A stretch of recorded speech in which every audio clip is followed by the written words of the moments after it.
Hey, it's Ryan with Parts Doctor, and today I'm going to show you how to replace the water inlet valve on this Fisher Paykel washer. We'll need a Phillips screwdriver. Let's get started.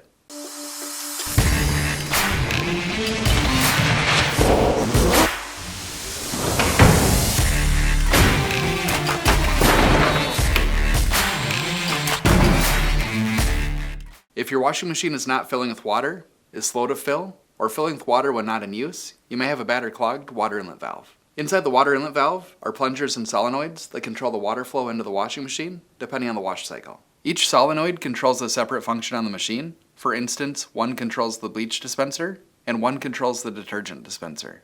Also, the screens on the back of the valve may become clogged, and unfortunately, these screens are not sold separately. And if the threads where the fill hoses attach are damaged or stripped, the entire valve will need to be replaced.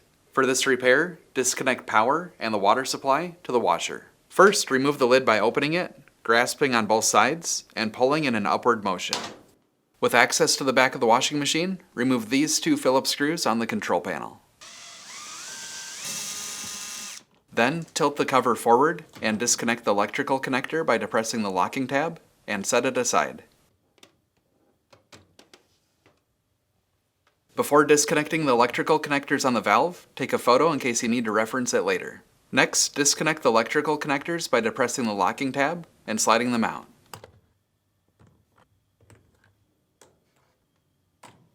Then, trace the green and yellow wire and remove it from the control module by pulling it out. Also, trace the black wire and disconnect it by depressing the locking tab and remove it from the retainers.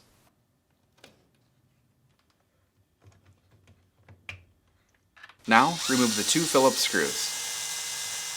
Next, firmly grasp under the valve and on the waterline fittings and lift up. You'll need to use some force to release it from the seals. Tilt out and up to remove.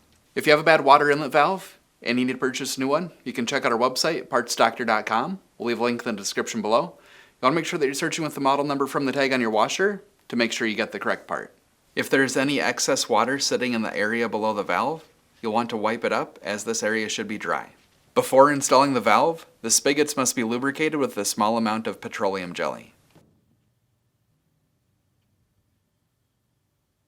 To install the valve, start by inserting the fittings through the openings, align the spigots, and pushing down until it seats back in place.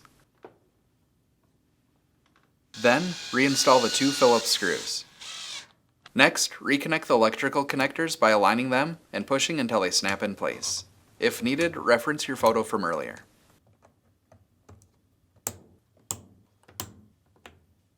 Now, reinstall the control panel by reconnecting the electrical connector, aligning the tabs, and rotating back in place.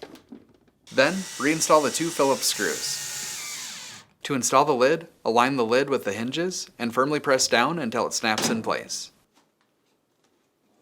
Now with everything reconnected, plug the washer back in and test it out to make sure that everything's working properly. So that's it for this video. If you have any tips or tricks of your own, let us know in the comments below. And if you like fixing things, please consider subscribing.